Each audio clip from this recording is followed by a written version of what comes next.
कुलकर्णी असेल, त्यानंतर डॉक्टर शिरोरे आणि मोठेगावकर यांनी आपल्या लातूरचं नाव त्या ठिकाणी प्रथम बदनाम केलेलं आहे आणि 22 लाख विद्यार्थ्यांचं त्या ठिकाणी नुकसान केलेलं आहे. आणि नाक आहे नाक नाही अशी एक म्हण आहे, त्याप्रमाणे 11वी 12वीचं ऍडमिशन त्यांनी त्या ठिकाणी चालू केलेलं आहे. नीटचे पेपर होईपर्यंत 21 तारखेपर्यंत क्लासेस चालू ठेवण्यासाठी आम्हीच कलेक्टरांना विनंती केलेली होती की त्या विद्यार्थ्यांचं नुकसान नाही झालं पाहिजे.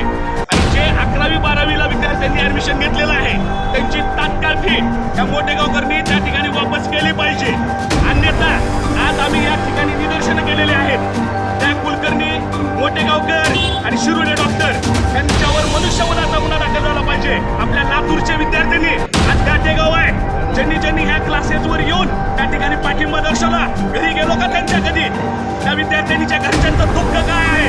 ज्या विद्यार्थ्यांनी आत्महत्या केल्या, काल मध्य प्रदेशच्या एका विद्यार्थ्यांनी आत्महत्या केली. असे 21 तारखेनंतर त्याचं स्वरूप मोठं होणार आहे. त्याला जबाबदार कोण? त्यांचे जेवढे त्या ठिकाणी पेपर फुटीमध्ये सापडलेले आहेत त्यांच्यावर मनुष्यवधाचा गुन्हा त्या ठिकाणी दाखल झाला पाहिजे. विद्यार्थ्यांची फी वापस त्या ठिकाणी झाली पाहिजे. आणि त्या ठिकाणी आम्हाला कुठलंही 21 तारखेपर्यंत कुठलंही आम्ही त्या ठिकाणी शिक्षण क्षेत्रात प्रत्यक्ष मागणी करणार नाही. परंतु त्यांनी जर 11वी 12वीचे जर ऍडमिशन घेतले तर हे शांततेत आंदोलन आहे. पुढचं आंदोलन हे शांततेत त्या ठिकाणी नसणार आहे. हे त्यांनी त्या ठिकाणी लक्षात ठेवावं.